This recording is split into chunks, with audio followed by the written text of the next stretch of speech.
पिछले लेक्चर में हमने जो प्रॉपर्टीज या करेक्टरिस्टिक्स जेनेटिक कोड के किए थे, तो लास्ट वाला था स्टॉप कोडोन या चेन टर्मिनेशन कोडोन। और ये तीन जो कोडोन हैं UAA, UAG और तीसरा है UGA, ये जो है वो स्टॉप या चेन टर्मिनेशन कोडोन्स हैं। ये कोडोन जो हैं किसी भी ट्रांसफर RNA द्वारा रीड नहीं किए जाते, इसलिए किसी भी अमीनो एसिड को स्पेसिफाई नहीं करते। लेकिन ये जो हैं UAA, UAG और UGA, ये स्पेशल प्रोटीन्स द्वारा रीड होते हैं जिनको हम रिलीज फैक्टर्स कहते हैं और इसको हम RF से डिनोट करते हैं। प्रोकैरियोट्स में तो RF1, RF2 और RF3 जो हैं वो रिलीज फैक्टर्स हैं, लेकिन यूकैरियोट्स में ये एक ही तरह के हैं और हम इनको रिलीज फैक्टर्स या RF ही कहते हैं। अब जो सबसे पहला स्टॉप कोड जो था वो था UAG और इसको डिसिफर किया था ब्रेनर ने 1965 में, और उसने इस कोड का जो नाम दिया वो एम्बर दिया। और इसका नाम उसने ब्रेनर ने एम्बर इसलिए दिया क्योंकि इसका एक ग्रेजुएट स्टूडेंट था, उसका नाम था बर्नस्टीन। ये जर्मन था और जर्मन में बर्नस्टीन का मतलब है एम्बर। तो बर्नस्टीन जो है उसको जर्मन लैंग्वेज में एम्बर कहते हैं, तो ब्रेनर ने अपने उस स्टूडेंट के नाम पर इसको एम्बर कहा और एम्बर जो है वो ब्राउनिश येलो होगा। अब क्योंकि एक कलर के नाम पे, ब्राउनिश येलो के नाम पे इस कोडोन का नाम दिया, इसलिए बाकी दो के लिए भी वो नाम देना कंपल्सरी हो गया। इसलिए जो UAA जो था उसको ओकरे कहा और UGA को कहा गया ओपल या अंबर। वो UAMBER है, वो एम्बर था, AMBER था। तो ये कलर के हिसाब से ये हो गया पेल येलो और ये हो गया ब्राउन। तो ये तीन नामों से ये जो चेन टर्मिनेशन कोडोन है उनसे भी हम इनको पुकारते हैं या डिनोट करते हैं। एक और प्रॉपर्टी जो है जेनेटिक कोड की वो है जेनेटिक कोड जो है वो यूनिवर्सल है। इसका मतलब ये है कि जब से लाइफ स्टार्ट हुई है तो जो जेनेटिक कोड रहा है, चाहे वो बैक्टीरिया हो, चाहे वो एम्फीबियंस हो, चाहे वो मैमल्स हो, तो शुरू से ही ऑलमोस्ट सेम जेनेटिक कोड जो है वो सभी इंडिविजुअल में प्रेजेंट है, इसलिए उसको कहते हैं हम जेनेटिक कोड जो है वो यूनिवर्सल है। सिर्फ रिसेंटली हमें जो माइटोकॉन्ड्रियल जेनेटिक कोड हैं उसमें कुछ डिफरेंसेस मिले हैं मेन जेनेटिक कोड से, बाकी सभी इंडिविजुअल में कुछ एक जो कोड हैं माइटोकॉन्ड्रिया के वो अलग हो सकते हैं और एग्जांपल्स हैं उसकी, जैसे UGA है, ये माइटोकॉन्ड्रिया में, और ये मैमेलियन माइटोकॉन्ड्रिया है, और ईस्ट के माइटोकॉन्ड्रिया में UGA जो कोडोन है, जनरल कोडोन जो है वो स्टॉप है, और माइटोकॉन्ड्रिया चाहे वो मैमेलियन हो चाहे वो ईस्ट का हो उनमें ये ट्रिप्टोफैन के लिए है। AGG जो है वो आर्जिनिन के लिए है, यूनिवर्सल जो है। ईस्ट में भी ये आर्जिनिन के लिए है, लेकिन माइटोकॉन्ड्रिया जो है मैमेलियन उसमें ये स्टॉप कोडोन है। तो ये यूनिवर्सल का जो कोड का फिनोमेना है उससे कुछ एग्जांपल्स हैं जो कि उनसे मिलती नहीं है। ओवरऑल जेनेटिक कोड जो है वो यूनिवर्सल है, बाकी सारे के सारे अमीनो एसिड के लिए यही जो है, चाहे वो माइटोकॉन्ड्रिया हो चाहे वो यूनिवर्सल कोड हो, वही ओबे करते हैं। तो ये तो जेनेटिक कोड की बात हो गई। अब हम बात करेंगे कोडोन और एंटी कोडोन।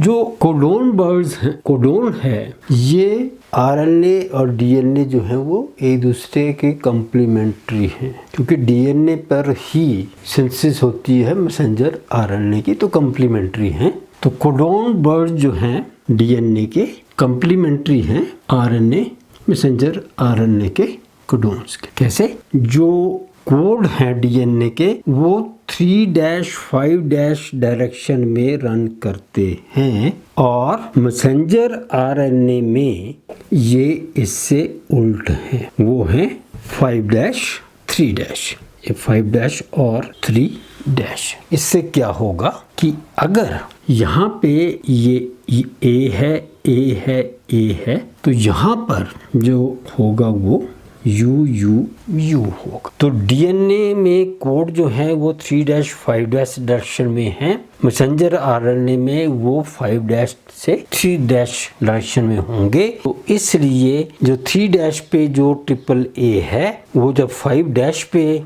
mRNA जो बनेगा कम्प्लीमेंट्री है, तो ये AU और AU बन जाएंगे। अब जो प्रोटीन की सिंथेसिस है, इस टर्मिनल पे NH2 है और इस टर्मिनल पे COOH ग्रुप है। तो जो प्रोटीन सिंथेसिस के लिए हमारे पास जो ट्रांसफर आरएनए होगा वो कोड जो है उसमें फिर 3-5 डायरेक्शन में ही होंगे, जैसे कि डीएनए एक दूसरे से उल्ट चले हैं। ए यहाँ है तो ये जब वहां जाएगा, ए यहाँ है 5- की तरफ जा रहा है, तो जब आरएनए की सिंथेसिस होगी तो वो 5- से 3- होगी, तो ये पहला U आएगा। उसके बाद ये NH2 से COH जा रहा है, तो ट्रांसफर आरएनए भी 3- से 5- है। तो यहाँ पे भी ट्रांसफर आरएनए में भी हमारे पास वही लेटर्स आएंगे जो कि डीएनए पे थे। और जब ये आरएनए पे भी ए आएगा, तो ये आरएनए है, ये ट्रांसफर आरएनए है, ये मैसेंजर आरएनए है, तो ये तो जा रहा है 5- 3- पे, और ट्रांसफर जो है वो 3- से 5- है। तो ये जो AAA है वो है यहाँ पर, और mRNA पे क्या है यहाँ पर यू। तो फिनाइल एलानिन वाला जो कोड मैसेंजर आरएनए कैरी कर रहा है, तो क्योंकि इसके डायरेक्शन 5- से 3- में है और ट्रांसफर आरएनए का ये जो लूप है उस पे ये 3- 5- है, तो जो यहाँ पे 3- वही वहाँ पे 3- बनेगा और ये 5- बनेगा। तो 3- पे अगर AAA है तो 5- पे मैसेंजर आरएनए में कम्प्लीमेंट्री हैं, तो ये UU बनेगा और ये फिनाइलएलानिन के लिए है। और जब सिंथेसिस होगी और ट्रांसफर आरएनए जो है ये भी 3- 5- पे है, तो इसका और इसका ये बेसिस जो कैरी करेगा वो AAA ही करेगा।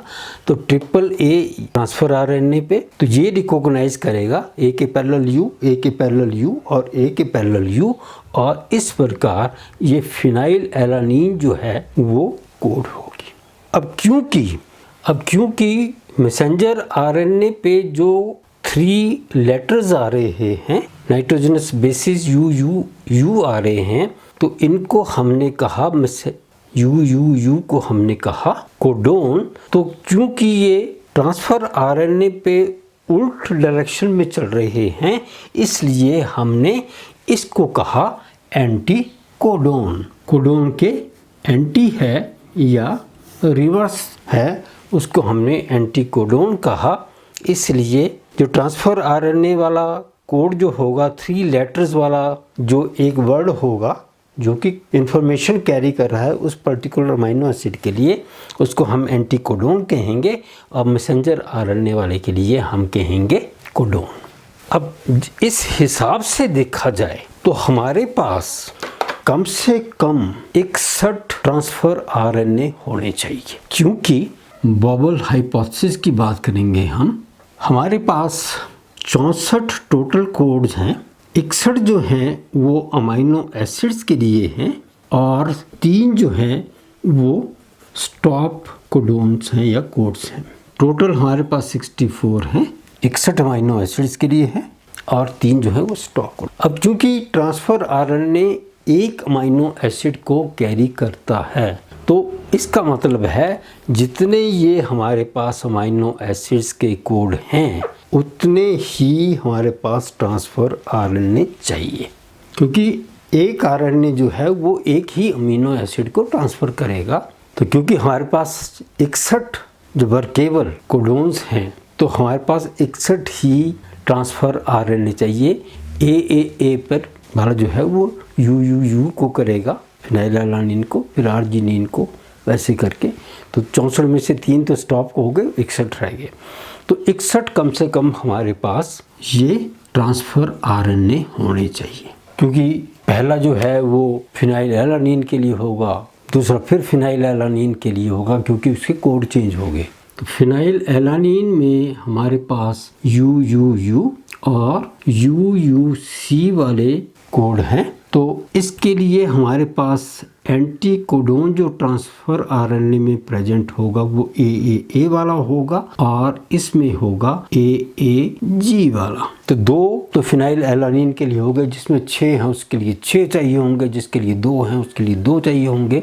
तो इस प्रकार हमारे पास ट्रांसफर आरएनए कम से कम 61 चाहिए, लेकिन 61 होते नहीं हैं। लेकिन जो ट्रांसफर आरएनएज हैं उनका नंबर 61 से बहुत कम है। अगर हम देखें तो एलानिन के लिए 4 कोड जो हैं वो हैं GCU, GCC, GC कॉमन है, UC, AG ऐड हुआ, तीसरा GCU, GCC, GCA और GCG, ये 4 एलानिन के लिए हैं। अब ये जो ट्रांसफर आरएनए है और ये है मैसेंजर आरएनए, ये ट्रांसफर आरएनए। तो इसमें ये एंटीकोडोन होगा और यहाँ पर ये कोडोन होगा। ये है 5-3- डायरेक्शन में और ये है 3-5- डायरेक्शन में। तो क्रिक ने ऑब्जर्व किया कि ये जो एक ट्रांसफर आरएनए है ये इन 4